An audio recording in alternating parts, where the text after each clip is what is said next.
মা ঠাকুমা বলতো মেয়েদের বেশি পড়াশোনা করে কী হবে, সেই তো শ্বশুরবাড়ি গিয়ে ঘরের কাজ করতে হবে। সেটা শুনেই বড় হয়েছি। আমার 14 বছরের মেয়ে আছে, কিন্তু আমার মেয়েকে আমি তা বলি না। আমার মেয়েকে আমি বলি, জীবনে আগে নিজে প্রতিষ্ঠিত হও, নিজের পায়ে দাঁড়াও, নিজের ইচ্ছেগুলোকে পূরণ করো, জীবনে এমন কিছু শেখার চেষ্টা করো, একদিন ভবিষ্যতে তোমাকে এগিয়ে নিয়ে যাবে। যতদূর পড়াশোনা করতে মন চায় ততদূর পড়াশোনা করো, তোমার পাশে সবসময় তোমার মা আছে।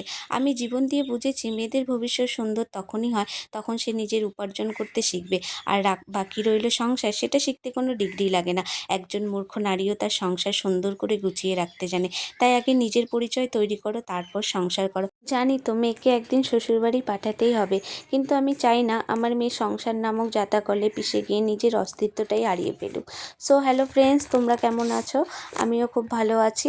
তো আজকের ভিডিওটা তোমাদের কেমন লাগলো? যদি ভালো লেগে থাকে তাহলে লাইক কমেন্ট করে পাশে থেকো।